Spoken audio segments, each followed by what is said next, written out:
இறைநிலை உணர்றது தான் யோகாவுடைய கடைசி நிலையே.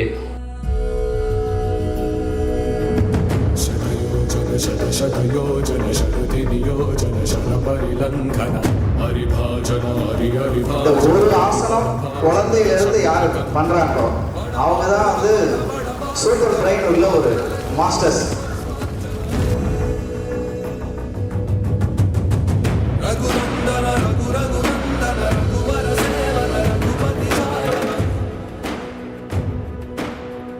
நம்ம கான்சன்ட்ரேஷன் இன்க்ரீஸ் பண்ணுறதுக்காக இந்த மாதிரி உட்காந்துட்டு இதுக்கு மேலே புக்கு வச்சுட்டு படித்தோன்னா நம்மளால் ஈஸியாக மெமரைஸ் பண்ண முடியும். நம்ம கான்சன்ட்ரேஷனும் பர்ஃபெக்டாக இருக்கும்.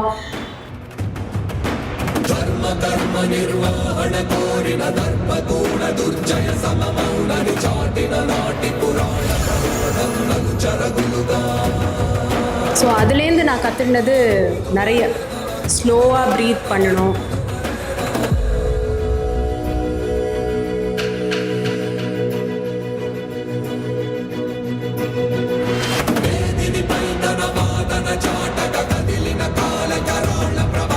ஒவ்வொரு ஆசனத்திலையும் எந்த மசில், எந்த நரம்பு, எந்த எலும்பு, எதெல்லாம் ஸ்ட்ரெச் ஆகுது, எதெல்லாம் ஸ்ட்ரென்த் ஆகுது அப்படின்றத நீங்கள் எல்லாருமே உணர்ந்து பண்ணிங்கன்னா வியாதி அப்படின்ற ஒரு விஷயத்துலேருந்து கண்டிப்பாக விளக்கும்.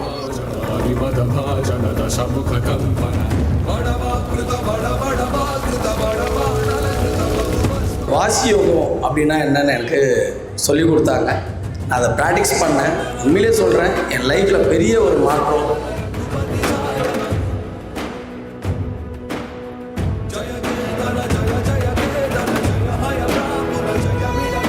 மாஸ்டர் அவங்களுக்கு கொடுத்த என்கரேஜ்மெண்ட் தான்.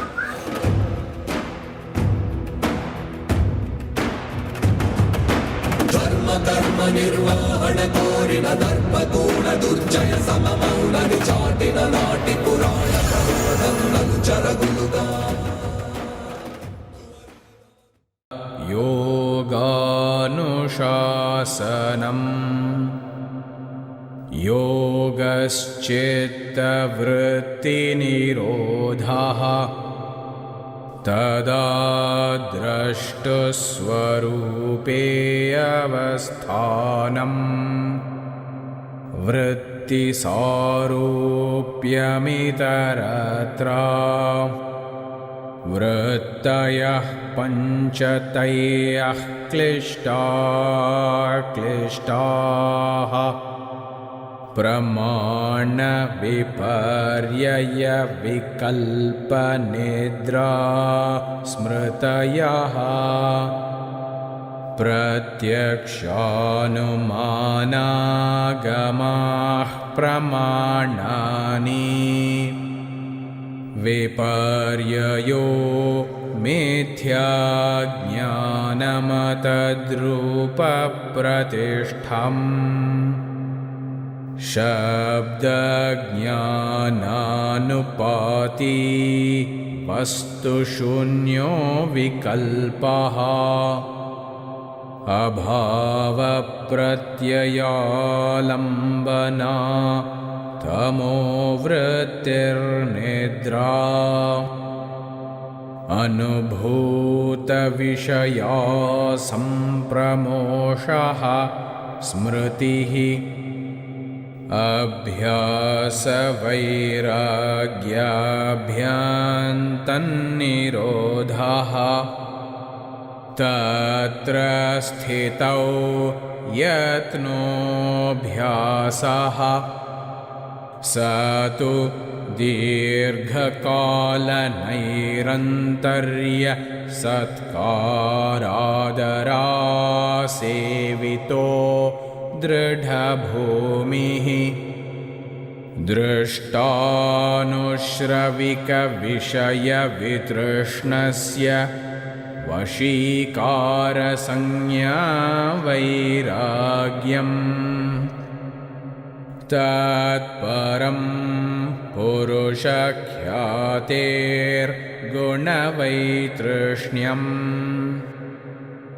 वितर्कविचारानन्दास्मितारूपानुगमात् सम्प्रज्ञातः विरामप्रत्ययाभ्यासपूर्वः संस्कारशेषोऽन्यः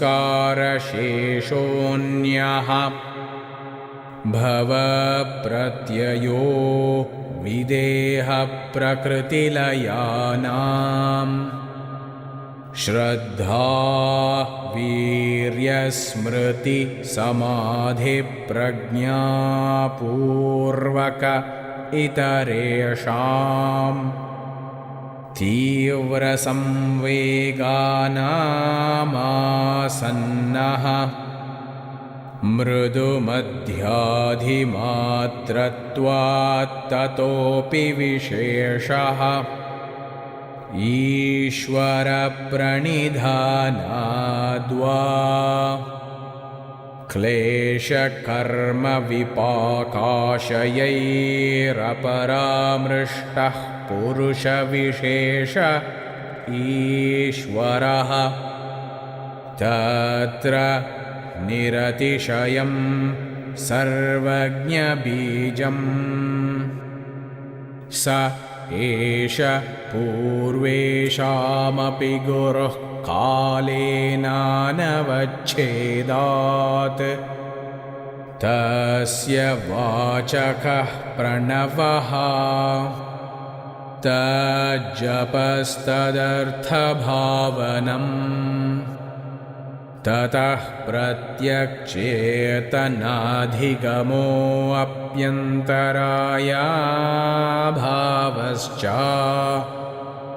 व्याधिस्त्यानसंशयप्रमादालस्या विरति भ्रान्तिदर्शनालब्धभूमिकत्वानवस्थितत्वानि चित्तविक्षेपास्ते अन्तरायाः दुःखदौर्मनस्याङ्गमे जयत्वश्वासप्रश्वासा विक्षेपसह भुवः तत्प्रतिषेधार्थमेकतत्त्वाभ्यासः मैत्री करुणामुदितोपेक्षाणां सुखदुःखपुण्यापुण्यविषयाणां भावनातश्चित्तप्रसादनम् प्रच्छर्दनविधारणाभ्यां वा प्राणस्य विषयवती वा प्रवृत्तिरुत्पन्ना मनसः स्थितिनिबन्धिनी विशोका वा ज्योतिष्मती वीतरागविषयं वा चित्तम् स्वप्ननिद्रा ज्ञानालम्बनं वा यथाभिमतध्यानाद्वा परमाणुपरममहत्वान्तोऽस्य वशीकारः क्षीणवृत्तेरभिजातस्येव मणेर्गृहीतृग्रहणग्राह्येषु तत्स्थ तदञ्जनता समापत्तिः तत्र शब्दार्थज्ञानविकल्पैः सङ्कीर्णा सवितर्का समापत्तिः स्मृतिपरिशुद्धौ स्वरूपशून्येवार्थमात्रनिर्भासा निर्वितर्का एतयैव सविचारा निर्विचारा च सूक्ष्मविषया व्याख्याता सूक्ष्मविषयत्वञ्चालिङ्गपर्यवसानम् ता एव सबीजः समाधिः निर्विचारवैशारद्येऽध्यात्मप्रसादः ऋतम्भरा तत्र प्रज्ञा श्रुतानुमानप्रज्ञाभ्यामन्यविषया विशेषार्थत्वात् तज्जसंस्कारोऽन्यसंस्कारप्रतिबन्धी तस्यापि निरोधे सर्वनिरोध साधनपादः तपस्वाध्यायेश्वर प्रणिधानानि क्रियायोगः समाधिभावनार्थः क्लेशतनूकरणार्थश्च अविद्यास्मिता रागद्वेषाभिनिवेशाः क्लेशाः अविद्याक्षेत्रमुत्तरेषां प्रसुप्ततनुविच्छिन्नोदाराणाम् अनित्याशुचिदुःखानात्मसु नित्यशुचिसुखात्मख्यातिरविद्या दृग्दर्शनशक्त्योरेकात्मतेवास्मिता सुखानुशयी रागः दुःखानुशयी द्वेषः स्वरसवाही विदुषोऽपि समारूढोऽभिनिवेशः ते प्रतिप्रसवहेयाः सूक्ष्माः ध्यानहेयास्तद्वृत्तयः क्लेशमूलः कर्माशयो दृष्टादृष्टजन्मवेदनीयः सति मूले तद्विपाको जात्यायुर्भोगाः ते ह्लादपरितापफलाः पुण्यापुण्यहेतुत्वात्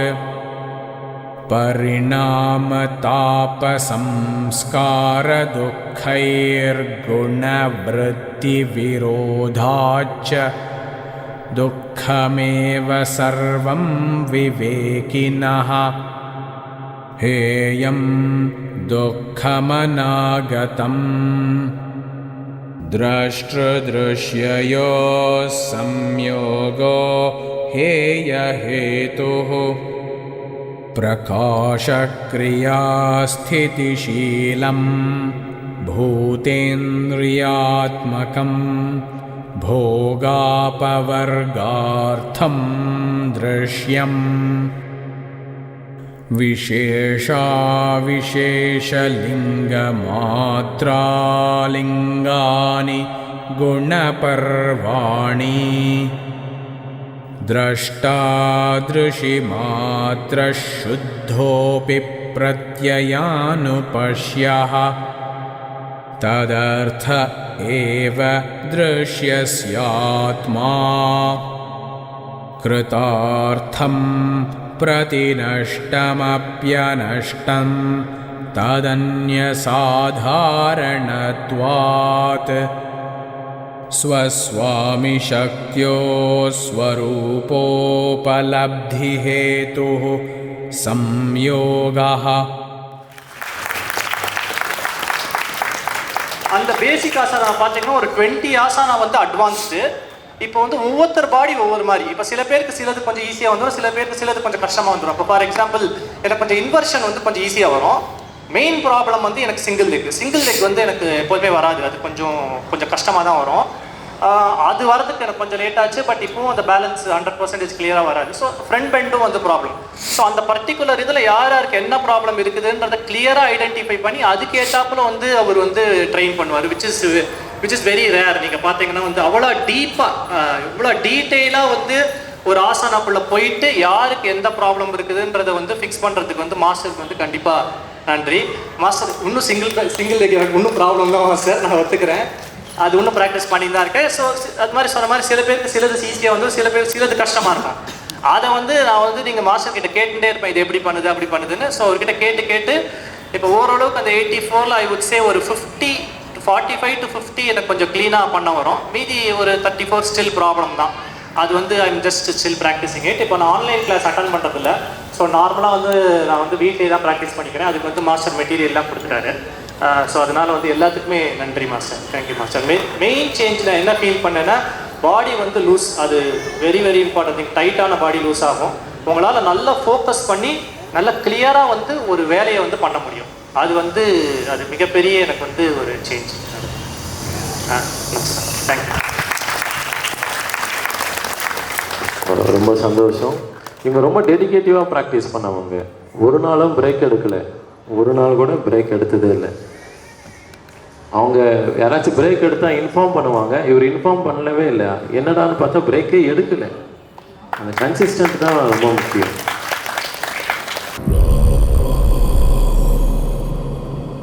ரகுநந்தன ரகு ரகுநந்தன ரகுவர சேவன ரகுபதி சாயன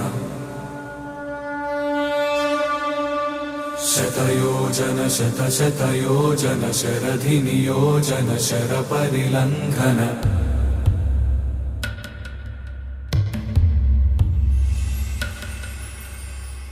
रघुनंदन रघु रघुनंदन रघुवर सेवन रघुपति चायन शतयोजन शतशतयोजन शरधि नियोजन शर परिलंघन में हरिभाजन हरि हरिभाजन हरिमद भाजन दशमुख कंपन बड़वाकृत बड़ बड़वाकृत बड़बाणलकृत बहुभस्मार्चन जय केतन जय जय केतन जय हय प्रापुन जय मिडदापुगने रघुनंदन रघु रघुनंदन रघुवर सेवन रघुपति चायन शतयोजन शतशतयोजन शरधि नियोजन शर परिलंघन हरिभाजन हरि हरिभाजन हरिमद भाजन दशमुख कंपन बड़वाकृत बड़ बड़वाकृत बड़बाणलकृत बहुभस्मार्चन जय केतन जय जय केतन जय हय प्रापुन जय मिडदापुगने शतयोजन शतशतयोजन शरधि नियोजन शर परिलंघन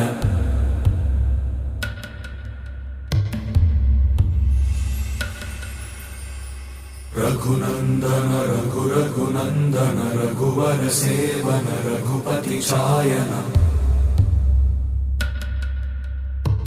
शतयोजन शतशतयोजन शरधि नियोजन शर परिलंघन में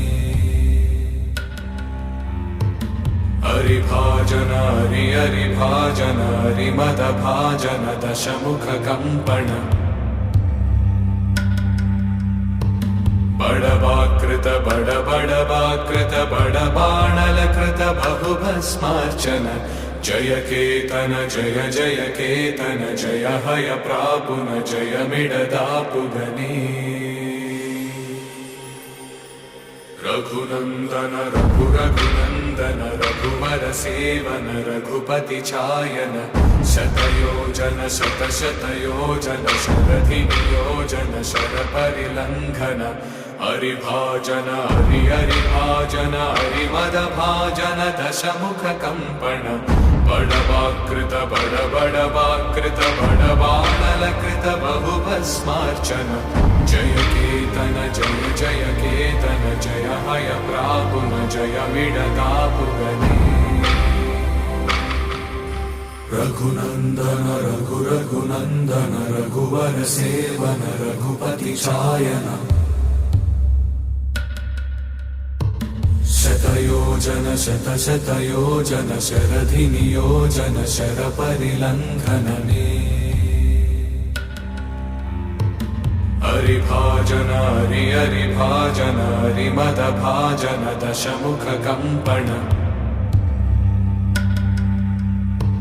बड़बाकृत बड़बाकृत बड़बाणल जय हनुमान ज्ञान गुण सागर जय कपीश तिहु लोक उजागर राम दूता तुलित बलधामा अंजनी पुत्र पवन सुत नामा महावीर विक्रम बजरंगी कुमति निवार सुमति के संगी कंचन वरण विराज सुकेशा कानन कुंडल कुंचित केशा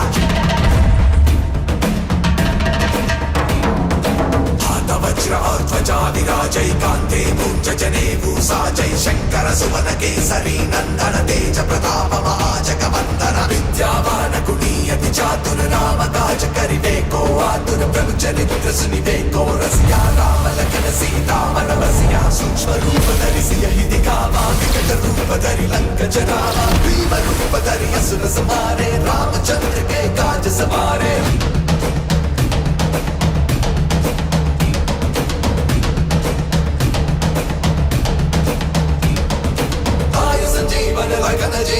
श्री रघुवीर हर्षि पुर आए जय हनुमान ज्ञान गुण सागर जय कपीश तिहु लोक उजागर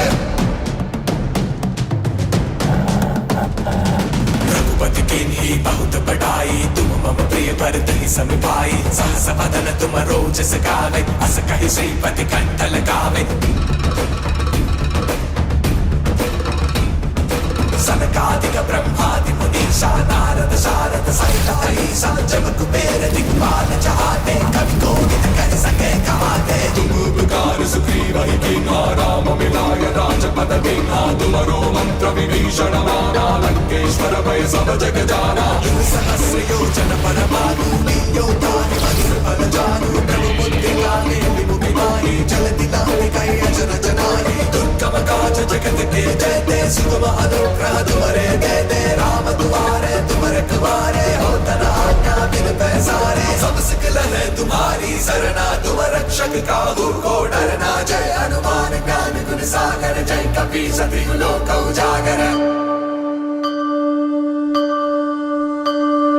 पवन तेज समारो आवे दीनो लोक हांकते कांपे भूत पिशाच निकट नहीं आवे महावीर जब नाम सुनावे नासे रोग हरै सब पीरा जपत निरंतर हनुमत वीरा संकट से हनुमान छुड़ावे मन क्रम वचन ध्यान जो लावे सब पर राम तपस्वी राजा दिन के काज सकल तुम साजा और मनोरथ जो कोई लावे सोई अमित जीवन फल पावे चारों युग प्रताप तुम्हारे अष्ट सिद्धि नव निधि के दाता असबर दीन जानकी माता राम रसायन तुम्हारे पासा सदा रहो रघुपति के दासा जय हनुमान ज्ञान गुण सागर जय कपीश तिहु लोक उजागर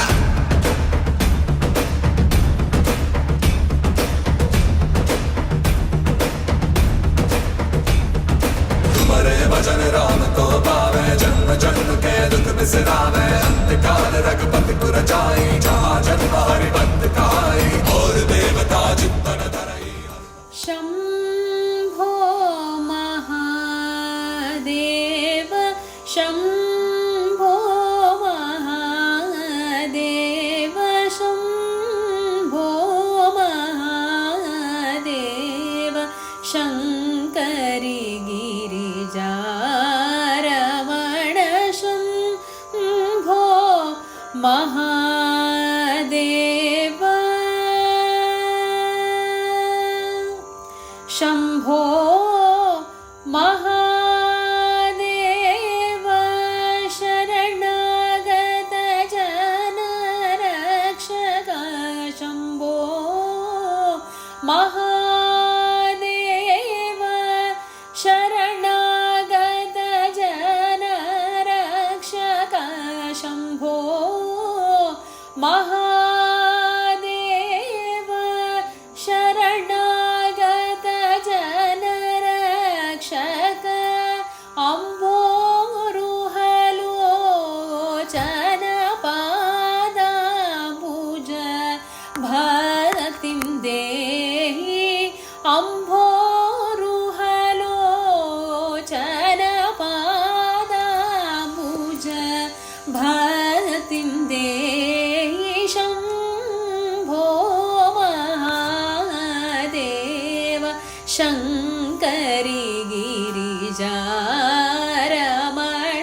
शम्भो महादेव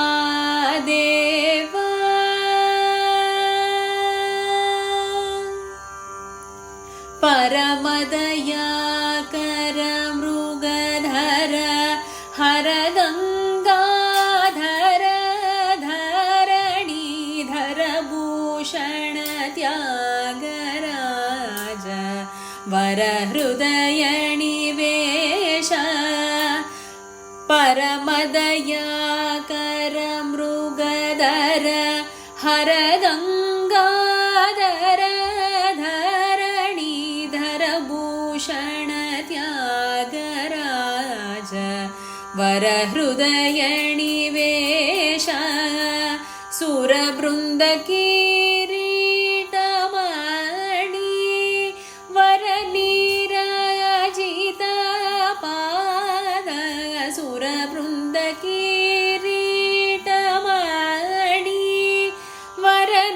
वरनीराजित पाद सुरवृन्द किरीटमणि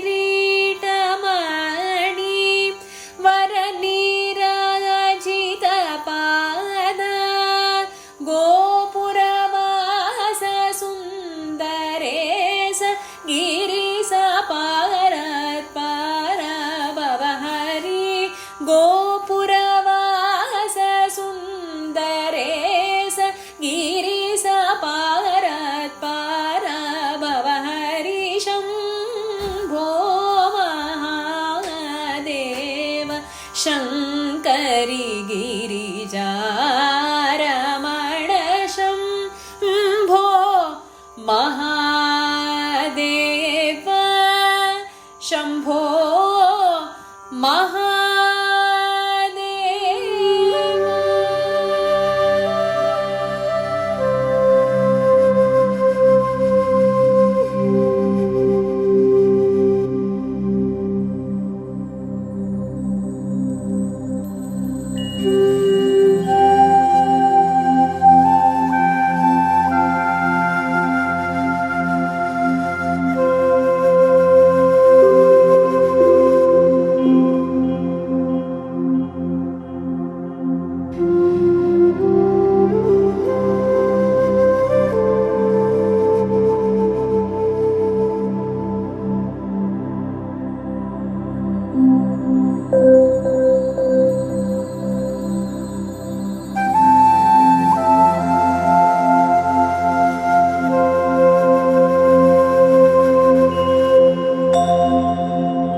என் பேர் சின்மய்.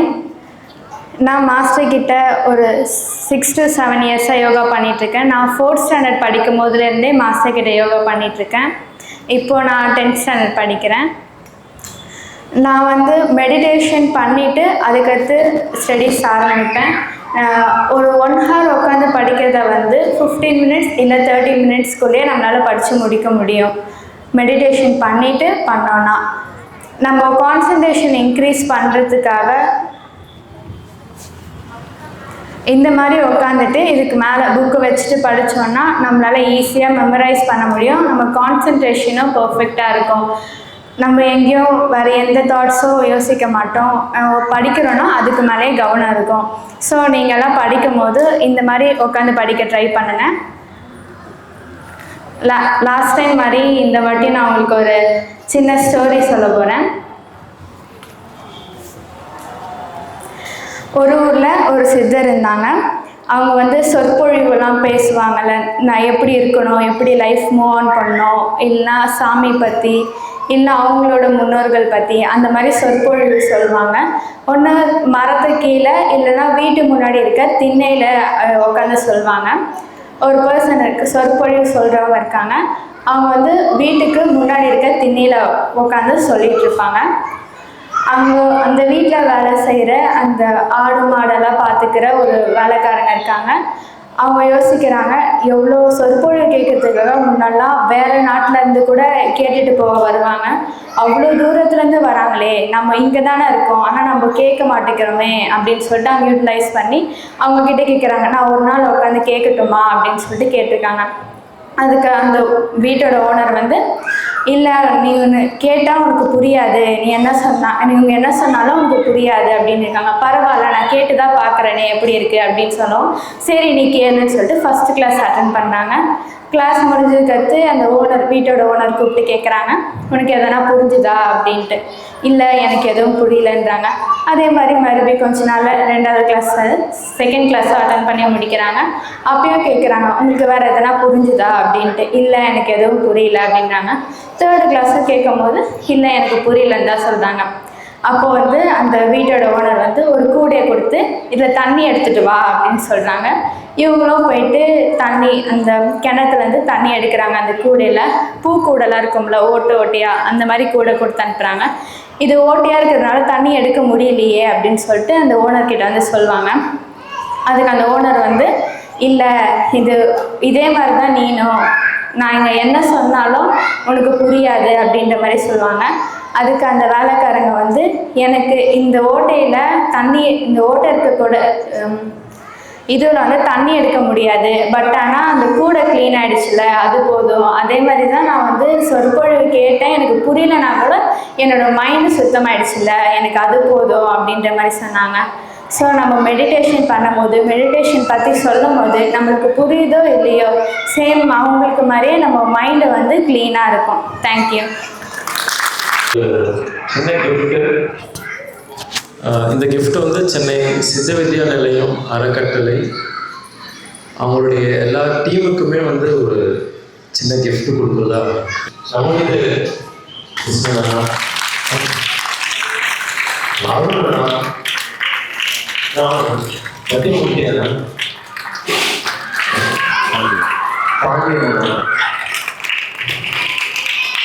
எங்களை வழிநடத்துறது வந்து தியானம். எங்களுடைய குரு வந்து சுவாமி சிவானந்த பரமஹம்சர். எங்களுடைய சீனியர் எங்கள் கூட வழிநடத்துவாங்க எங்களுடைய அண்ணன் இவங்க தான். நாங்கள் தான் அவங்க சென்னை சித்த வித்யா நிலையம் அறக்கட்டளை தான் அங்கே போயிட்டு ப்ராக்டிஸ் பண்ணுறது பண்ணுறோம். கண்டிப்பாக எல்லாருமே ஒரு நாள் அதை வரணும். நீங்கள் செய்யறது இப்போ வரைக்கும் செஞ்சது ஆசைனா, உண்மையிலேயே யோகா செய்யணும்னா தியானம் கற்றுக்கணும். அதை பற்றி இப்போ நம்ம டிஸ்கஸ் பண்ணுவோம். ஸோ எல்லாருமே டீமுக்கு வந்து ஒரு சொல்லிட்டு அது அப்படியே ஒரு தடவை ஒரு டான்ஸிங் யாருக்கும் தெரியாது. ஸோ இது வந்து இப்போ புதுசாக கட்டியிருக்கிற ரெனோவேட் பண்ணியிருக்கிற ஒரு மெடிடேஷன் ஹால். அதுக்கு மேலே இந்த பெரிய ஒரு டிசைன் பண்ணது அண்ணன் தான் ஃபுல்லாக அதில் ஃபுல்லாக கன்ஸ்ட்ரக்ஷன்லாம் பண்ணது அண்ணன் தலைவர். ஸோ இவங்கெல்லாம் வந்து கூட இருந்து இதெல்லாம் பண்ணியிருக்காங்க. ரொம்ப ரொம்ப ரொம்ப ஒரு ஆதி யோகா மெடிடேஷனில் நீங்கள் எல்லாரும் வந்து யோகா கற்றுக்கிறீங்க, ரொம்ப சந்தோஷம். உங்கள் எல்லாருக்கும் கோகுல கிருஷ்ணன் தான் உங்களுக்கு தெரியும் நினைக்கிறேன். கோகுல கிருஷ்ணனை பற்றி தெரியுமா உங்களுக்கு? நம்ம கோகுலம் பவுடரில் ஒரு வெத்தலையில் கிருஷ்ணர் படம் வச்சுருப்பாங்க, நீங்கள் எல்லோரும் பார்த்துருப்பீங்கன்னு நினைக்கிறேன். அவர் என்ன ஆசனம் போட்டிருக்காருன்னு உங்களுக்கு தெரியுமா? யாருக்காவது பேர் தெரிஞ்சால் அதை சொல்லுங்கள். கோகுல கிருஷ்ணன் ஒரு அரச வெத்தலையில், அந்த அரச இலையில் ஒரு ஆசனம் போட்டு நமக்கு எல்லாருக்கும் காட்டுவார். அது என்ன ஆசனம்னு உங்களுக்கு எல்லாருக்கும் தெரியுமா? தெரியலனா தெரியல இல்லையா? அதுதான் உங்கள் அறிவை வளர்க்கக்கூடிய ஒரு ஆசனம். அதாவது நம்ம தாய்ப்பால் குடித்தா நம்ம ஆரோக்கியமாக இருக்க முடியும், அறிவு வளரும் அப்படின்லாம் நம்ம சொல்கிறோம். ஆனால் காலுடைய கட்டை விரலை எடுத்து வாயில் வச்சு அந்த குழந்தை கடிக்கிற மாதிரி ஒரு ஆசனம் போட்டுருக்குவாங்க. அது கோகுல கிருஷ்ணன் அப்படின்னு சொல்லுவாங்க. இந்த கட்டை விரலை எடுத்து எந்த குழந்தை வாயில் வச்சு அது அந்த கட்டை விரலை சப்புதோ அந்த குரலை இந்த உலகத்தில் அறிவாளியாக இருக்கும். அதான் சூப்பர் கான்சியஷன் பேர். இப்போ நம்ம கதையில் கிருஷ்ணனா யாருன்னு நமக்கு தெரியும் இல்லையா? கிருஷ்ணன்னா யாரு? சூப்பர் கான்சியஷன் பேர். அதாவது மகாபாரதத்தில் எல்லா கதாபாத்திரத்துக்குமே முக்கியமாக இருக்கக்கூடியவர் கிருஷ்ணர் தான். ஸோ நம்ம உடம்புல ரொம்ப முக்கியமான இருக்கக்கூடிய ஒரு பார்ட் எது அப்படின்னா கான்சியஷன். கான்சியஷன்லேயே சூப்பர் கான்சியஷன் ஒன்று இருக்குது. அந்த சூப்பர் கான்சியஷனை வால்வு ஓப்பன் ஆகணும் அப்படின்னு சொன்னால் நம்ம காலினுடைய கட்டவரில் எடுத்து வாயில் வச்சு அந்த குழந்தை பால் குடிக்கிற மாதிரி சப்பும். அப்படி சப்புற அந்த ஒரு உணர்வு யாருக்கு உச்சி தலையில் ஏற்படுதோ அவங்களுக்கு எல்லா ஆசனமும் சித்தியாயிடும். நீங்கள் இப்போ பண்ணுற எல்லா ஆசனத்துக்கும் ஒவ்வொரு வியாதி தீர்க்கிறது இருக்குது, உங்களை உடலை ஃப்ரீனஸ் பண்ணுறது இருக்குது, எல்லாமே இருக்குது. ஆனால் இந்த ஒரு ஆசனம் குழந்தையிலேருந்து யார் பண்ணுறாங்களோ அவங்க தான் வந்து சூப்பர் பிரெயின் உள்ள ஒரு மாஸ்டர்ஸ். அந்த மாஸ்டர்ஸை உருவாக்குறதுக்கு தான் இந்த ஆசனங்களை கொண்டு வந்தாங்க. இந்த ஆசனங்கள்லாம் நடுவில் வந்தது தான்.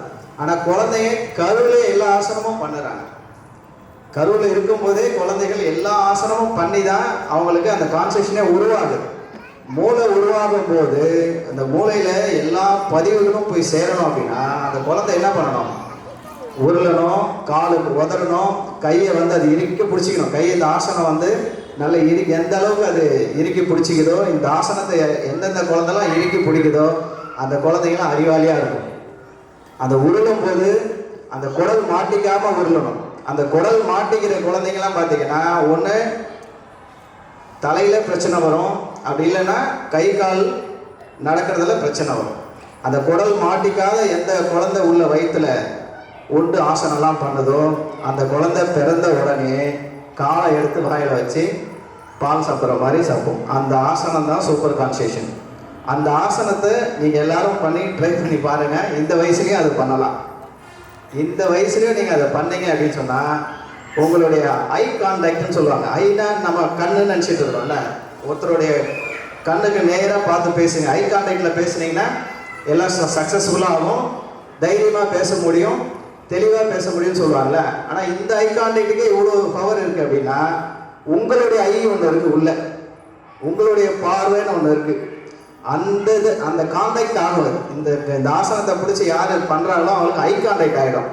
ஐ கான்டாக்ட் ஆகிடுச்சின்னு சொன்னாவே உங்களுக்கு எல்லா விஷயத்துலையும் ஒரு தெளிவு கிடைச்சிடும், கன்ஃபியூஷனே இருக்காது. நீங்கள் உடல் சோர்வானாலும் அந்த சோர்வுலேருந்து எப்படி டக்குன்னு ரிலீஸ் பண்ணிக்கலாம்னு உங்கள் பிரெயின் ஒரு ஐடியா கொடுக்கும். நீங்கள் ஒரு பிரச்சனையில் இருக்கிறீங்க, அந்த பிரச்சனையிலேருந்து எப்படி ரிலீஸ் ஆகலாம் அப்படின்னா உடனே அது ஒரு பிரெயின் வந்து சூப்பர் கான்சியேஷன் ஓப்பன் ஆகிடும். அது ஓப்பன் ஆகிறதுக்கு தான் நம்ம முதல்ல ஆசனா பண்ண சொல்லி நம்ம சித்தர்கள் சொல்லி கொடுத்தாங்க. ஏன்னா நம்ம குருக்கிட்ட போயிட்டு டவுட்டு கேட்டுக்கிட்டே இருக்கக்கூடாது. டவுட்டு கேட்டுக்கிட்டே இருந்தால் குருவுக்கு பிடிக்காது. ஆனால் யார் குருவை வந்து ஆச்சரியப்படுத்துகிற மாதிரி விஷயங்களை செய்கிறாங்களோ அவங்களெல்லாம் என்ன ஆகும்? குருவுக்கு பிடிக்கும். ஏன்னா நம்ம சொல்லாமலே ஒரு விஷயத்தை இவர் புரிஞ்சுக்கிறாரு அப்படின்னா இவர் ஒரு நல்ல ஒரு சிசினாக இருக்கக்கூடிய வாய்ப்பு இருக்குது அப்படின்றதுனால அந்த விஷயம் நமக்கு நடக்கணும் அப்படின்னாவே நாம் என்ன பண்ணணும்? உள்ளே ஐ கான்டாக்ட் வச்சுக்கணும். நீங்கள் ஐ கான்டாக்ட் வச்சுக்கிட்டீங்கன்னாவே நீங்கள் எல்லா விஷயத்துலையும் தெளிவாக இருக்கலாம். அந்த ஐ கான்டாக்ட் எப்படி வச்சுக்கணும் அப்படின்னா மெடிடேஷன் மூலிமா வச்சுக்கணும். அந்த மெடிடேஷன் தான் உங்களுக்கு யோகாவுக்கு அடுத்த லெவல். அந்த லெவலுக்கு உங்களுக்கு கொண்டு போகிறதுக்கு மாஸ்டர் உங்களுக்கு கைட் பண்ணுவாங்க. அது வாசி யோகம்னு சொல்லுவாங்க. அந்த வாசி யோகத்தோடு தான் நீங்கள் அந்த ஐ கான்டாக்டுக்குள்ளே போக முடியும். அந்த ஐ கான்டாக்ட் போகிறதுக்கான முயற்சி எடுக்கிறவங்க எல்லாருக்கும், இங்கே இந்த ஃபங்க்ஷன் வந்துக்கிறவங்க எல்லாருக்கும் எங்கள் சென்னை சித்த வித்யா நிலையத்தின் சார்பாக நன்றியை தெரிவிச்சுக்கிறோம். இங்கே பேச வாய்ப்பு கொடுத்தவங்க எல்லாருக்கும் மீண்டும் நாங்கள் நன்றியை தெரிவிச்சுக்கிறோம். ஆத்மா நமஸ்காரம்.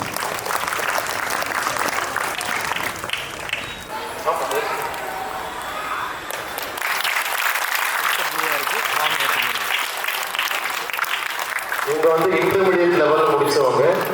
நான் ஒரு மாதம் லீவ் போட்டு எங்கேயாச்சும் போயிட்டேன்னா இவங்க கிளாஸ் எடுத்துருவாங்க. அந்த அளவுக்கு இவங்களுக்கு விஷயம் தெரியும். ஒரு 3 இயர்ஸாக ப்ராக்டிஸ் பண்ணுறவங்க. ஓஷா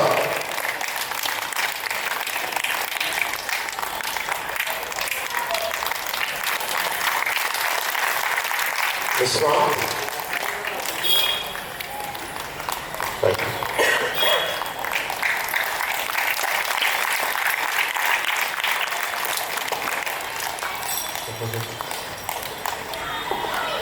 அடுத்து பேட்ச் 2 வரிசையாக வாங்க. நின்று வரிசை நில்லுங்க, பேர் கூப்பிட்டுருவேன். பேட்ச் 1 இருங்க, ஃபோட்டோ எடுத்துக்கலாம்.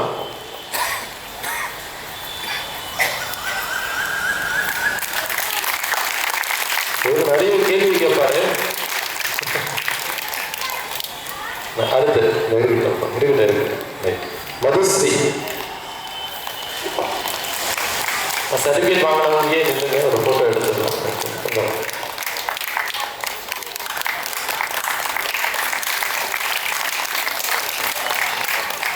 உதய் இவங்க வந்து பிரைமரி லெவல் பி முடிச்சவங்க.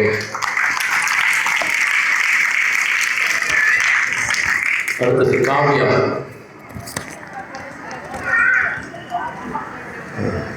காவியா ஒரு பேசுறது பார்க்குறேன்.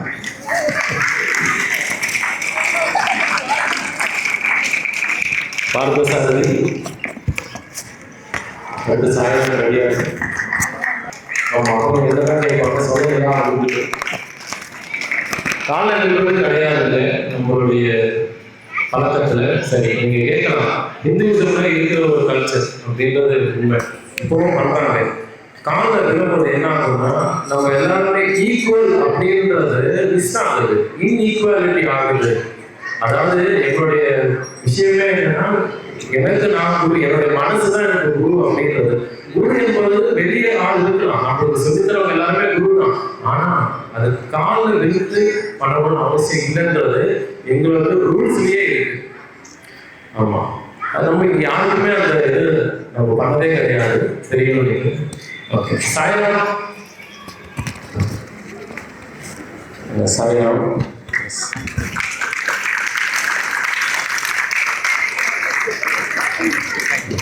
கௌஷிக்.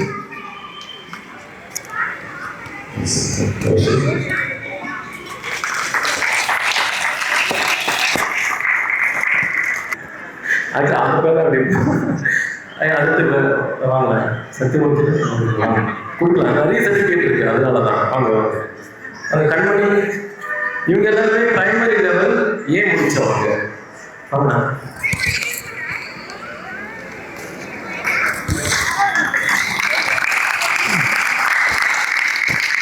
பிரகதி.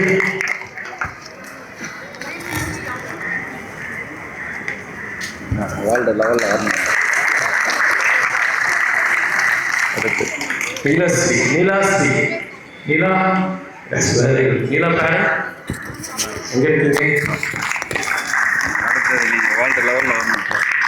அது நீங்கள் செய்யும் போது ப்ராக்டிஸ் பண்ணுவாங்கன்னு ரொம்ப டவுட் இருந்தது. நீலா பிரதீப்.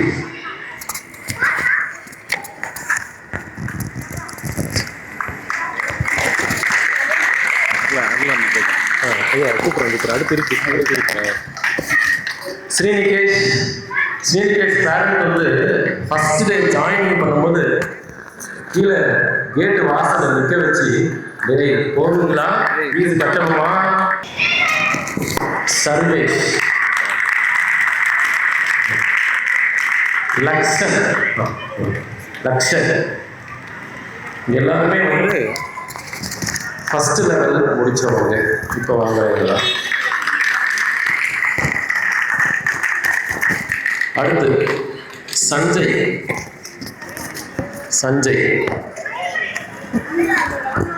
சஞ்சயோடைய பேரண்ட்டுக்கும் ஆச்சரியம் தான். ஹர்ஷவர்தனி திருச்சி ஜாயின் பண்ணவங்க, ஆனால் ஸ்பீடாக கற்றுக்கிட்டாங்க. அதனால அவங்களுக்கு வந்து நான் உடனே கோர்ஸை வந்து பர்சனலாக எடுத்து முடிச்சிட்டேன். தியாஸ் அவங்க திருச்சியிலேருந்து வந்திருக்காங்க. சார் அப்படி திரும்ப ஹேமாஸ்ரீ சென்னை சித்திவித்யாலய மரக்கட்டளை ஹேமாஸ்ரீ வாங்க. சமீக்ஷா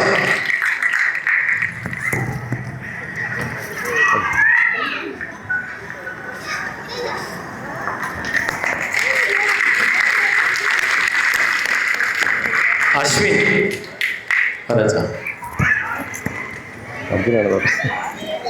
ஹரிகா மடல்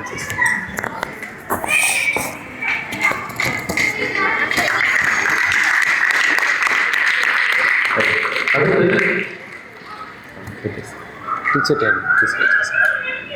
ட்ரைனிங் முடிச்சவங்க முதல்ல ரொம்ப நாள் ஸ்டார்ட் பண்ணுவாங்க. இதுலேருந்து ஆன்லைனில் கற்றுக்குறேன் 3 இயர்ஸாக மாஸ்டர்கிட்ட. என்ன பேசுகிறதுன்னு தெரில எனக்கு. டெடிக்கேஷன்னா master, it is because of him. அந்த மோட்டிவேஷனில் தான் இவ்வளோ கண்டினியூ பண்ணுறேன் நான் நினைக்கிறேன். And not only asanas, meditation ஆகட்டும், ப்ரீதிங் ப்ராக்டிஸ் ஆகட்டும். அண்ட் டியூரிங் மெடிடேஷன் பண்ணுறதுக்கு முன்னாடி கொஞ்சம் பேசுவோம், ஒரு 1/2 an hour 45 minutes எதனா சொல்லுவாங்க மாஸ்டர். ஸோ அதுலேருந்து நான் கற்றுக்கினது நிறைய. ஸ்லோவாக ப்ரீத் பண்ணணும். ஈவன் அட் ஒர்க் பிளேஸ் நம்மலாம் வேலைக்கு போகிறோம்ல, ஸோ அந்த டென்ஷனில் டெஃபினெட்லி கோவம் வரும். ஸோ அப்போ நீங்கள் ப்ரீதிங்கை ஸ்லோ பண்ணிட்டீங்கன்னாலே அந்த கோவம்லாம் கம்மி ஆகிடும். And I have experience that. And sorry, Tamil அவ்வளோ இதாக வராது. அண்டு கேட்டால் தான் பேசணும். ஈவன் அட் ஒர்க் பிளேஸ் சும்மா லொடன்னு பேசக்கூடாது. Only you have to speak only when you are asked to. So அந்த மாதிரி விஷயங்கள்லாம் எக்கச்சக்கமாக கற்றுட்டுருக்கேன். And thank you master, thank you so much.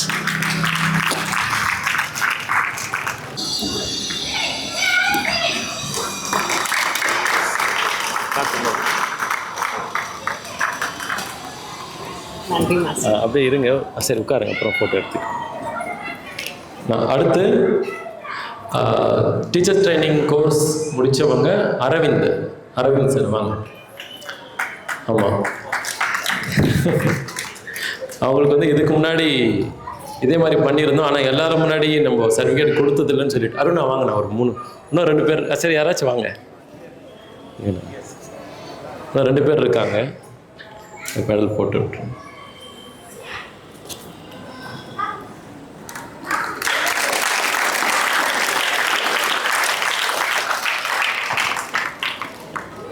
அடுத்து Poorna madam, teacher training course முடித்தவங்க ஒரு சென்டர் வந்துடும்.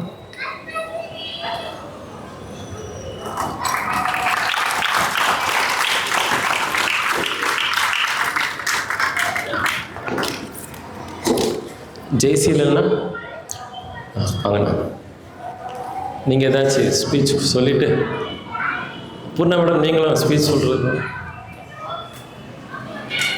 அனைவருக்கும் நமஸ்காரம். இந்த யோகா வரத்துக்கு முன்னாடி ஒரு சின்ன கதை இருக்குது. அது என்னோடய பர்சனல் கதை தான். மாஸ்டரை பார்க்கறதுக்கு முன்னாடியே அவரோட ரீல்ஸை ஃபஸ்ட்டு பார்த்தேன். கற்றுக்குனா இவர்கிட்ட தான் கற்றுக்கணும் அப்படின்னு சொல்லிட்டு முடிவு பண்ணேன். ஆனால் நேரம் காலம் எனக்கு அதுக்கு ஒத்து போகலை. அதுக்கப்புறம் ஒரு சின்ன ஸ்பைனல் இன்ஜுரி ஆச்சு. அந்த இன்ஜுரியிலேருந்து நான் எப்படி வெளியில் வர்றது அப்படின்ட்டு யோசிக்கும்போது மாஸ்டர் மறுபடியும் என் கண்ணு முன்னாடி வந்துட்டு போனார். அதுக்கப்புறம் ஹாஸ்பிட்டல் போனேன். அவங்க வந்து நிறைய டெஸ்டஸ்லாம் எடுக்க சொன்னாங்க. எனக்கு வந்து அதில் விருப்பம் கிடையாது. நான் வந்து ஆல்டர்னேட்டிவ் தெரப்பீஸ் தான் போவேன், அலோபதிக்கு அதிகமாக போக மாட்டேன். ஸோ அதனால் மாஸ்டரை தேடி ஒரு நாள் போனேன். அதுக்கப்புறம் அவர் டெஸ்டிங் பண்ணார். அதுக்கப்புறம் தெரப்பி கிளாஸ் எடுத்தேன். நிறைய பேருக்கு யோகா சொல்லிக் கொடுக்கணும்னு எனக்கு சின்ன வயசுலேருந்து ஒரு ஆசை இருந்தது. அந்த ஆசை மாஸ்டர் மூலியமாக தான் நிறைவாகணும் அப்படின்ற ஒரு எண்ணம் இருந்ததா என்னவோ தெரியல. எனக்கு கரெக்டாக அதே மாதிரி அமைஞ்சுது. தெரப்பி முடிஞ்சு சார்கிட்ட அப்படியே டீச்சர் ட்ரைனிங் கோர்ஸ் பண்ணேன். இப்போது சிறப்பாக பண்ணிகிட்ருக்கோம். எல்லாரோட ஒத்துழைப்பாலையும் கடவுளுடைய அருளாலையும் மாஸ்டர் கிடச்சது ரொம்ப ரொம்ப பெரிய விஷயம். ஏன்னா அவர் சொல்லிக் கொடுக்குற விதம் வந்து பார்த்திங்கன்னா தெளிவாக சொல்லிக் கொடுப்பார். அதாவது உணர்ந்து பண்ணுங்க அப்படின்னு சொல்லுவார் ஒவ்வொரு ஆசனம். இந்த உணர்தல் அப்படின்றது வந்து பார்த்திங்கன்னா ஒவ்வொரு ஆசனத்துலேயும் எந்த மசில், எந்த நரம்பு, எந்த எலும்பு, எதெல்லாம் ஸ்ட்ரெச் ஆகுது, எதெல்லாம் ஸ்ட்ரென்த் ஆகுது அப்படின்றத நீங்கள் எல்லாருமே உணர்ந்து பண்ணிங்கன்னா வியாதி அப்படின்ற ஒரு விஷயத்துலேருந்து கண்டிப்பாக விளக்கும். அதே மாதிரி மெடிடேஷன் வந்து ரொம்ப ரொம்ப பெரிய லெவல். இப்போ தான் நாங்கள் ஸ்டார்ட் பண்ணியிருக்கோம். ரொம்ப சிறப்பாக போயிட்டுருக்கு. அதுவும் மனம் அமைதியாகணும் அப்படின்னு நினச்சிங்கன்னா கண்டிப்பாக மெடிடேஷன் எல்லாருமே பண்ணணும். மைக்கை பிடிச்சி ஃபஸ்ட்டு டைம் பேசுகிறேன், சரியாக பேச முடியல, ரொம்ப நன்றி.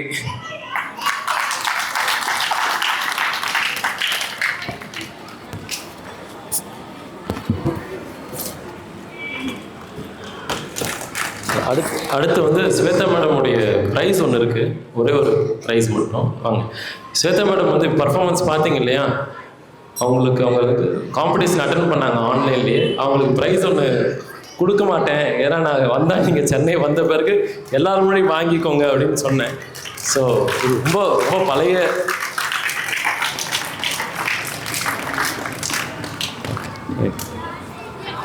அடுத்து வேறு ஒரு பர்ஃபார்மன்ஸ் இருக்குது. அதுக்கு முன்னாடி வேறு ஏதாச்சும் பேசணுன்னா ஸ்டேஜில் வந்து பேசலாம், எக்ஸ்பீரியன்ஸ் ஷேர் பண்ணலாம். ஓஷா தேவ்சன் முன்னாடி வந்துடுங்க. அடுத்து மெடிடேஷன் பற்றி கொஞ்சம் கற்றுப்பீங்க, கொஞ்ச நேரம் தியானம் பண்ணிவிட்டு முடிச்சுக்கலாம். ஓஷா வந்து சின்மையுடைய தங்கச்சி, இந்த ஃபோட்டோவில் இருக்கிற பொண்ணுடைய தங்கச்சி. ஸோ இவன் செகண்ட் படிக்கும் போது வந்தா, இனி வரைக்கும் கூட இருந்து பண்ணுறாங்க. தேவச்சன் அவங்களுடைய பர்ஃபார்மன்ஸ்.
சூப்பராக இருந்ததுன்றாங்க. நைஸ். ஸோ ஹார்ட் ஒர்க் போடாமல் எதுவும் வராது. ரொம்ப ஒழுக்கம் இல்லைன்னா கண்டிப்பாக நான் சொல்லித்தர மாட்டேன். ஆமாம், ஒழுக்கம் இருந்தால் தான் அடுத்த என்ட்ரியே. ரொம்ப ஒழுக்கத்தை பார்த்த பிறகு தான் அவங்களுக்கு நெக்ஸ்ட் லெவல் ப்ராக்டிஸு. ஸோ ஒரு நல்ல கைத்தட்டல் கொடுத்து மெடிடேஷன் பற்றி வி வில் லேர்ன் சம்திங். கொஞ்சம் நேரம் மெடிடேட் என்னென்னு புரிஞ்சுக்கிட்டு தியானம் பண்ணலாம் ஃபியூ மினிட்ஸ். நிறைய பேர் வந்து கேட்குற கேள்வி வந்து கொஞ்சம் பீஸ்ஃபுல்லாக இருக்கணும், நிம்மதியாக இருக்கணும் அப்படின்றது. அது எப்படி சாத்தியப்படும்னா, ஆசனங்கள் ஹெல்ப் பண்ணும், ஆனால் முழுசாக பீஸ்ஃபுல்னஸ் கொடுக்காது. அதுக்கு தியான பயிற்சி தான் செய்யணும். மூச்சு அடங்குதல் என்பது தானாக வரும். எப்போனா மூச்சை இழுத்து விட்டுக்கிட்டே இருந்தால் நடக்காது. மூச்சை கவனிச்சா நடக்கும். மூச்சு வந்து எந்த அளவுக்கு ஸ்லோ ஆகுதோ அந்த அளவுக்கு நம்மளுடைய எண்ணங்கள் குறையும். எண்ணங்கள் குறைய குறைய அந்த பீஸ்ஃபுல்னஸை ஃபீல் பண்ண முடியும். வியாதி இத்தனை பேருக்கு சொல்கிறோம் இல்லையா, மொத்தமாக எத்தனை வியாதி இருக்குன்றது சொல்லியிருக்காங்க சித்தர்கள். 4000 டிசீஸ், 4000 வியாதிகள் இருக்குன்னு சொல்லியிருக்காங்க. ஆமாம், ஆனால் இந்த 4000 வியாதிகள் எங்கிருந்து ஆரம்பிக்குது தெரியுங்களா? ஃபஸ்ட்டு விஷயமே நம்மளுடைய மைண்டு தான், உடம்பு கிடையாது. மைண்டு தான் விஷயம். மைண்டு நல்லா இருக்குன்னா, எண்ணங்கள் நல்லா இருந்ததுன்னா வியாதி வந்தாலும் அதுலேருந்து வெளியே வந்துடலாம். எண்ணங்கள், அதாவது மனசு சரியில்லைன்னா வியாதி இல்லாதவங்களுக்கு கூட வியாதி வரும். ஆமாம், நம்மளுடைய மனசு தான் இருக்கிறதுலையே ரொம்ப ரொம்ப ரொம்ப முக்கியமான ஒரு விஷயம். வாங்கய்யா, நமஸ்காரம், உட்காருங்க. நம்மளுடைய மனசு தான் இருக்கிறதுலையே ரொம்ப முக்கியமான விஷயங்க. ஃபார் எக்ஸாம்பிள், பொறாமை இருக்கிற ஒன்று எண்ணம் இருக்குன்னு வச்சுக்கோங்க. பொறாமை, பா அவங்க நல்ல வீடு கட்டிட்டாங்க, நல்லா சம்பாதிச்சிட்டாங்க அப்படின்ற ஒரு எண்ணம் இருக்குது அப்படின்னா ஆட்டோமேட்டிக்லி நமக்குள்ளே வந்து கோபம் அதிகமாகும். கோபம் அதிகமாகும் போது ஆர்கான் வீக் ஆக ஆரம்பிச்சிடும். ஆர்கான் வந்து செயல் இழந்துடுது, கொஞ்சம் கொஞ்சமாக இழந்துட்டே வருது. அந்த ஆர்கான் செயல், உறுப்பு செயல் இழக்கும் போது வியாதி வருது. ஸோ வியாதி வரத்துக்கு முதல் காரணமே மனசு. மனசு நல்லா இருந்ததுன்னா வியாதி வந்தாலும், உணவு மூலியமா வந்தாலும் சரியாகும். அப்போ நம்மளுடைய மன சுத்தி என்பது ரொம்ப முக்கியமான ஒரு விஷயங்க. மன சுத்தி இல்லை அப்படின்னா முடியாது. மன சுத்தி எப்போ ஆகும்னா தியானம் செய்யும் போது ஆகும், மூச்சை வந்து கவனிக்கும் போது ஆகும். அப்போ எண்ணங்கள் வந்து குறைய செய்யுது. எண்ணங்கள் குறைஞ்சி மூச்சு வெளியே வராம மூச்சு அடங்கிடுச்சு அப்படின்னா அதுதான் வாசி யோகம். அதுதான் வாசி யோகம். மூச்சு அடங்கிடும் உள்ள, மூச்சு வெளியே வரவே இல்லை, மூச்சு ஓடுறதே இல்லை அப்படின்னா அது பர்ஃபெக்டான வாசி யோகம். அதான் மூச்சு அடங்குதல். அவங்க தான் யோகி. அதுக்கு மேலே தான் ஞானம். மூச்சு உள்ளே அடங்கிடும், வெளியே கிடையாது. வெளியே வந்துட்டு போகிறது இல்லை. அப்போ மூச்சு நின்று போயிடுமான்றது கேள்வி இருக்கும். நின்று போகிறது இல்லை, உள்ளுக்குள்ளே அடங்கி இருக்கிறது. அதாவது நம்மளுடைய ஆத்மா வந்து அடங்கி இருக்கிறது, மனசு அடங்கி இருக்கிறது. இது அடங்கும் போது, அகங்காரம் அடங்கும் போது தானாகவே நமக்குள்ள அந்த பீஸ்ஃபுல் ஸ்டேட், அதாவது இறைநிலையை உணர முடியும். அதுக்கு முதல் காரணம் நம்மளுடைய மனசு அடங்கினாதான் உண்டு, இல்லைன்னா நடக்காது. இறைநிலை உணர்றது தான் யோகாவுடைய கடைசி நிலையே. அதுக்கு இந்த மாதிரி ஒரு ஸ்டெப்ஸை வந்து வச்சுருக்காங்க. இந்த ஆசனங்கள், மூச்சு பயிற்சி, தியான பயிற்சி அப்படின்றது ஸ்டெப்ஸு, வேற எதுவுமே கிடையாது.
கல்யாண் சார் வந்து ஒரு யூனிக் பர்சன் சொல்லலாம். எப்படின்னா சார் வந்து director, Jackpot movie director, Gulaebaghavali movie director. Sir வந்து வாசியோகம் ப்ராக்டிஸ் பண்ணுறார். ஸோ உங்களுடைய எக்ஸ்பீரியன்ஸ் 2 வார்த்தை ப்ளீஸ். எல்லாருக்கும் வணக்கம். நான் ஆரம்பத்தில் வந்து ஆக்சுவலாக எனக்கு மெடிடேஷன் எனக்கு ரொம்ப பிடிக்கும். நான் எப்படி மெடிடேஷன் பண்ணுறது, எப்படி யோகா பண்ணுறது பற்றி எனக்கு எந்த ஒரு ஐடியாவும் இல்லை. அப்புறம் சாரை ஒரு நாள் மீட் பண்ணேன். என் வாழ்க்கையே கொஞ்சம் புரட்டி போடுச்சுன்னு தான் சொல்ல முடியும். அதுக்கு முன்னாடி பார்த்திங்கன்னா என் வாழ்க்கையில் வந்து பார்த்திங்கன்னா கோவம், நெக்ஸ்ட்டு ரொம்ப பதட்டம், இது எல்லாமே இருந்துச்சு. லைஃப்பில் நம்மளாலலாம் அதெல்லாம் பண்ண முடியுமா, நம்மளாலலாம் மனசை அமைதியாக வைக்க முடியுமா அப்படின்னு சொல்லிட்டு நான் ரொம்ப யோசித்தேன். எனக்கு என்னோடய ஃபீல்டு அந்த மாதிரி. எனக்கு என்ன நேரம் எனி டைம் வந்து பார்த்திங்கன்னா டென்ஷன், எந்த நேரத்தில் என்ன நடக்கும்னு சொல்ல முடியாது. இன்றைக்கி ஆக்சுவலாக எனக்கு ஒரு படம் எடுக்கிறதெல்லாம் வந்து ரொம்ப சாதாரண விஷயம் கிடையாது. ஒரு கதையை எழுதுறதுலேருந்து அதை ஷூட்டிங் போய் எடிட்டிங் பண்ணி அதை ரிலீஸ் பண்ணுற வரையும் பார்த்திங்கன்னா ஒரு டைரக்டருக்கு வந்து பார்த்திங்கன்னா எந்த அளவுக்கு மன உளைச்சல் இருக்குமோ அது ஆக்சுவலாக அந்த மாதிரி ஒரு மன உளைச்சல் வேறு யாருக்கும் இருக்காதுன்னு கூட என்னால் சொல்ல முடியும். அந்த அளவுக்கு டென்ஷன் நிலைமை இருக்கும். ஸோ இந்த மாதிரியான ஒர்க்கில் நம்ம மூளையை கசக்கணும், நெக்ஸ்ட் நம்ம எழுதணும், நம்ம மனசு அமைதியாக இருந்தால் மட்டும்தான் இதெல்லாம் நடக்கும். அப்படின்றதுனால நான் என்ன பண்ணேன்னா, சரி ஃபஸ்ட்டு யோகா பண்ண ஆரம்பிக்கலாம் அப்படின்னு சொல்லிட்டு நான் சாரை போய் மீட் பண்ணேன். மீட் பண்ணும்போது எனக்கு ஆக்சுவலாக நான் அப்போ வந்து 93 கிலோ இருந்தேன். ரொம்ப பல்காக இருந்தேன். ஆக்சுவலாக 3 வேளை சாப்பிட்றது, 4 வேளை சாப்பிட்றது, இப்படியெல்லாம் என்னுடைய ஆட்டிடியூட்லாம் இருந்துச்சு. அப்புறம் யோகா பண்ண என்னாச்சுன்னா, என்னுடைய ஃபுட் ஐட்டம் வந்து பார்த்திங்கன்னா ஒரு 2 வேளை தான் சாப்பிட்ற மாதிரி இருந்துச்சு. அதுக்கப்புறம் இப்போ பார்த்திங்கன்னா நான் 1 வேளை தான் சாப்பிட்றேன். இன்னொரு விஷயம், நான் யோகா பண்ண என்னுடைய உடம்புக்கு நல்ல ஃப்ளெக்சிபிலிட்டி ஆச்சு, மனசு கொஞ்சம் ரொம்ப ரிலாக்ஸ் ஆச்சு. நம்மளெல்லாம் மனசை கட்டுப்படுத்த முடியுமா அப்படின்னு சொல்லிட்டு ரொம்ப யோசித்தேன். அதுக்கு எனக்கு மருந்து கொடுத்தது வந்து பார்த்திங்கன்னா ஐயா தான். அதுக்கப்புறம் எனக்கு வாசி யோகம் அப்படின்னா என்னென்னு எனக்கு சொல்லி கொடுத்தாங்க. நான் அதை ப்ராக்டிஸ் பண்ணேன். உண்மையிலே சொல்கிறேன், என் லைஃப்பில் பெரிய ஒரு மாற்றம். என்னால் எதையுமே அடுத்து என்ன நடக்க போகுது, அடுத்து என்ன மற்றவங்க என்ன நினைப்பாங்கன்ற முதற்கொண்டு என்னால் எக்ஸ்ட்ரீமாக போக முடிஞ்சது. இல்லைங்க, நான் டெய்லி ப்ராக்டிஸ் பண்ண ஆரம்பித்தேன். என்னால் ஒரு மேக்ஸிமம் ஃபஸ்ட்டு நான் மெடிடேஷன் பண்ணும்போது பார்த்திங்கன்னா ஒரு 2 நிமிஷம் என்னால் சும்மா உட்கார முடியாது. உட்காருவேன், அப்போ தான் கொசு கடிக்கிற மாதிரி இருக்கும். அதுக்கப்புறம் தான் கால் மறுக்கிற மாதிரி இருக்கும். அதுக்கப்புறம் ஃபேன் ஆஃப் பண்ணுன்னா, அதுக்கப்புறம் லைட் ஆஃப் பண்ணுன்னா, இந்த எண்ணமெல்லாம் ஓடிட்டே இருக்கும். அதுக்கப்புறம் கொஞ்ச நேரம் ப்ராக்டிஸ் பண்ணாச்சுன்னா அந்த 2 நிமிஷம் ஒரு 10 நிமிஷமாக மாறிச்சு. அந்த 10 நிமிஷம் ஒரு 20 நிமிஷமாக மாறிச்சு. என்ன நான் கடந்து போகிற அளவுக்கு, என்ன நான் தனியாக இருந்து பார்க்குற அளவுக்கு இன்றைக்கி எனக்கு பார்த்திங்கன்னா ஒரு 2 மணி நேரம் என்னால் அமைதியாக உட்கார முடியும். என்னை நான் வெளியே வச்சுட்டு என் உடம்பை என்னால் கவனிக்க முடியுது, என் மூச்சு காற்று என்னால் கவனிக்க முடியுது. ஆனால் ஆரம்பத்தில் எனக்கு எதுவுமே இதெல்லாம் வந்து சாத்தியப்படும் நல்ல நம்பிக்கை இல்லை. கிட்டத்தட்ட ஒரு 1.5 வருஷம் நான் இதுக்காக ப்ராக்டிஸ் பண்ணேன். எடுப்புலேயே வரல. ஒரு 2 நிமிஷம் உட்கார்றதே வந்து பெரிய விஷயமா இருந்துச்சு. எனக்கா எண்ணங்கள் ஓடினே இருக்கும்ல, அந்த எண்ணங்கள் எல்லாம் என்ன பண்ணுதுன்னு எனக்கு தெரியாது. எனக்கு உட்கார்ந்த பிறகு என்ன நடக்கும், மனசில் கண்டதும் ஓடிட்டே இருக்கும். இது நடக்குது, இதெல்லாம் சாத்தியமா, இதெல்லாம் பெரிய, இதெல்லாம் பண்ணால் குடும்ப வாழ்க்கையில் ஈடுபட முடியுமா, நெக்ஸ்ட் நம்ம சாமியார் ஆகப்படுமா, டைரக்டர் ஆகாமல் போயிட்டு சாமியார் ஆகப்படும், இந்த மாதிரிலாம் எண்ணங்கள் ஓடுறது. அதுக்கப்புறம் தான் தெரிஞ்சது இதெல்லாம் கண்டிப்பாக ஒரு மனுஷன் வந்து செய்தே ஆகணும். எனக்கு இன்றைக்கி பிரச்சனைகள் இல்லாத மனுஷனே கிடையாது. வாழ்க்கையில் வந்து பிரச்சனைகள் இல்லாத மனுஷன் கிடையாது. காலையில் ஸ்கூலுக்கு அனுப்புகிற குழந்தைங்கலேருந்து ஆஃபீஸ்க்கு போய் உட்கார வரையும் எல்லாருக்குமே அதனால பிரச்சனைகள் தான் இருக்க தான் செய்யுது. பட் எல்லாத்தையுமே அது நாம இல்லை, நம்மளுடைய எண்ணங்கள் வந்து பார்த்திங்கன்னா நம்மளை வந்து அழிக்குது அப்படின்றத வந்து புரிஞ்சுக்கிட்டேன். இன்றைக்கி நான் என்னென்னாலே டியூன் பண்ணிக்கிறதுக்கான காரணம் பார்த்திங்கன்னா இந்த வாசி யோகம். இந்த வாசி யோகத்தினால தான் இன்றைக்கி நான் ஒரு மனுஷனாக மாறி இருக்கிறேன். ஏன்னா நான் யாருன்னு கொஞ்சம் கொஞ்சமாக புரிய வச்சதே எனக்கு இந்த வாசி யோகம் தான். எனக்கு பேச இந்த வாய்ப்பு கொடுத்த ஐயாக்கு ரொம்ப நன்றி. தேங்க்யூ. வீட்டில் பார்த்துக்கிட்டே தான் இருக்கேன். மாஸ்டர் சொல்லியிருக்காங்க சர்ப்ரைஸாக இருக்கட்டும், வீட்டில் செய்யாதீங்கன்னு. ஆனால் வீட்டில் எப்போவும் அதே தான் செஞ்சிட்ருப்பாங்க. எல்லாருக்கும் நமஸ்காரம். முதல்ல இதான் முதல் தடவை பேசுகிறேன், அதனால் கொஞ்சம் பதட்டமாக இருக்குது, அது தப்பாக நினச்சிக்காதீங்க. நான் சொன்ன மாதிரி எனக்கு சுத்தமாக நம்பிக்கையே இல்லை. நான் வந்து ஒரு 2 இயர்ஸ்க்கு முன்னாடியே நான் சாரோட நம்பர் வாங்கிட்டேன். நான் அப்போலேருந்து அவர் வாட்ஸ்அப்பில் வந்து அவரோட இதெல்லாம் நான் பார்த்துட்டே தான் இருக்கேன், ஸ்டேட்டஸில் இதெல்லாம் பார்த்துட்டே இருப்பேன். பட் பசங்க வந்து இதில் இன்வால்வ் ஆவாங்கன்னு எனக்கு நம்பிக்கையே இருக்குல்ல. அதுக்கப்புறம் 1 இயர் கழித்து அவங்கள கன்வின்ஸ் பண்ணி இங்கே சத்தியம் வாங்கிட்டு தான் உள்ளே அனுப்பிச்சேன். என்னோடய கம்பல்ஷனுக்காக இல்லை, நீங்கள் மனசார செய்கிறதா இருந்தால் அனுப்புகிறேன், மனசார செய்யலை எனக்காக தான் வந்திருக்கீங்கன்னா இப்படியே போயிடலாம் அப்படின்னு. இல்லை நாங்கள் 3 மாதம் பார்க்குறோமான்னு சொல்லிட்டு தான் வந்தாங்க. ஆனால் வந்து இப்போ 1 year ஆகிடுச்சு, 3 months ஆகிடுச்சு. இந்த அளவுக்கு வந்து முதல்ல ரொம்ப கஷ்டமாக இருக்கும். பசங்க என் பையன்லாம் வந்துட்டு கையெல்லாம் நீட்டும் போது கையெல்லாம் அப்படியே நடுங்கும். ரொம்ப கஷ்டப்படுத்துகிறோமோ, ஏதாவது சொல்லிடுவாங்களோ, ஒரு கஷ்டப்படுத்து காலையில் சீக்கிரமாக எழுப்புகிறோம், ரொம்ப கஷ்டப்படுறாங்களோ அப்படின்னு. அப்புறம் என்னைக்காச்சும் ஒரு நாள் இல்லை நீ உங்களுக்காக தான் நாங்கள் வந்திருக்கோம், எனக்கு வேணான்னு சொல்லிடுவாங்களோ, என்னைக்காச்சும் வேணான்னு சொல்லிடுவாங்களோன்னு ஒவ்வொரு நாளும் பயமாகவே இருக்கும். டெய்லி வந்தோடனே கேட்பேன், இன்றைக்கி எப்படிடா கிளாஸ் போச்சு, இன்றைக்கி எப்படி போச்சுன்னு. ஃபீஸ் கட்டுறதுக்கு முன்னாடி கேட்பேன், அடுத்தது ஃபீஸ் கட்டலாமா, போவீங்களா, கேட்டு தான் ஃபீஸ் கட்டுவேன். இப்போ எப்படி ஆகிடுச்சுன்னா அவங்க வந்து இப்போ எங்களை கேட்குறாங்க, என்னம்மா ஒழுங்காக ஃபீஸ் கட்டுறீங்களே அப்படின்னு அவங்க கேட்குறாங்க. ஒரு தடவை வந்து முன்னாடியில் மெடிடேஷன் கிளாஸ் 5 மணிக்கெல்லாம் இருக்கும். அப்போல்லாம் அதை நாங்கள் அவாய்ட் பண்ணிவிடுவோம் ஃபஸ்ட்டெல்லாம் வந்து. ஏன்னா 6 மணிக்கு வரதே பெரிய விஷயமா இருக்குது. இப்போ 5 மணிக்குன்னா வந்து கண்டிப்பாக பசங்க வந்து மக்களிச்சிருவாங்க, ரொம்ப கஷ்டமாக இருக்கும்னு. ஆனால் அதுக்கப்புறம் சார் ஒரு தடவை சொல்லிட்டாரு, மாஸ்டர் ஒரு தடவை சொல்லிட்டாரு, நீங்கள் வந்து 5 மணிக்கு வரலன்னா என் ஸ்டூடெண்ட் கிடையாது அப்படின்ட்டாரு. அது அவங்களுக்கு வந்து மேம் போகலைன்னா அவங்க ஸ்டூடெண்ட் கிடையாதுன்னு சொல்லிட்டாங்க, நாங்கள் போயே ஆகணும், எழுப்புங்கன்னு சொல்லிவிட்டு ஒரு தடவை எழுப்பலைன்னு சொல்லிவிட்டு என்கிட்ட கேட்க ஆரம்பிச்சிட்டாங்க, ஏமா எங்களை எழுப்பலை, எங்களால் முடியலனா கூட நாங்கள் ஏந்துருவோம்ல, நம்ம ஏமா நீங்கள் 2 தடவை ஒரு தடவை ஏந்துக்கலைன்னா 2வது தடவை எழுப்ப வேண்டியது, நம்ம ஏமா எழுப்பலை அப்படின்னு. அவங்க இன்ட்ரெஸ்ட்டை பார்த்தோன்னே எனக்கே ரொம்ப ஆச்சரியமாக இருந்தது. அந்த அளவுக்கு இன்ட்ரெஸ்ட் அவங்களுக்கு டெவலப் ஆகிருக்குன்னா அதுக்கு முக்கியமான காரணம் வந்து மாஸ்டர் அவங்களுக்கு கொடுத்த என்கரேஜ்மெண்ட்டு தான். அந்த ட்ரைனிங்கோட அந்த என்கரேஜ்மெண்ட்டு, எப்போல்லாம் கண்டிக்கணுமோ அப்போல்லாம் கண்டிச்சார், எப்போல்லாம் வந்து தட்டி கொடுத்து இது பண்ணணுமோ அதெல்லாம் அப்ரிஷியேட் பண்ணுவார். அவங்க 2 பேருக்குள்ள ஒரு பாண்டிங் ஒன்று க்ரியேட் ஆச்சு. மாஸ்டருக்கும் ஒரு மேலே ஒரு மரியாதை, நம்ம ஸ்டூடெண்ட்டாக இருக்கணும், நம்ம இந்த இது விடக்கூடாது அப்படின்னு. அதெல்லாம் நான் எதிர்பார்க்கவே இல்லை. இன்றைக்கி நான் பார்க்குறேன் அவங்க வந்து அதெல்லாம் ஸ்டடியாக செய்கிறாங்க, அவங்களெல்லாம் ஹோல்ட் பண்ணி நிற்க முடியுது. அது ஃபஸ்ட்டு டே பார்த்தது இன்றைக்கி அது மைண்டில் ஓடிக்கிட்டு இருக்கு. அது பார்க்கும்போது ரொம்ப ஹாப்பியாக இருக்குது மாஸ்டர். ரொம்ப தேங்க்ஸ் மாஸ்டர். சரி, ஸோ இது வந்து 4th anniversary. ரொம்ப சந்தோஷம், எல்லாருக்கும் ரொம்ப நன்றி.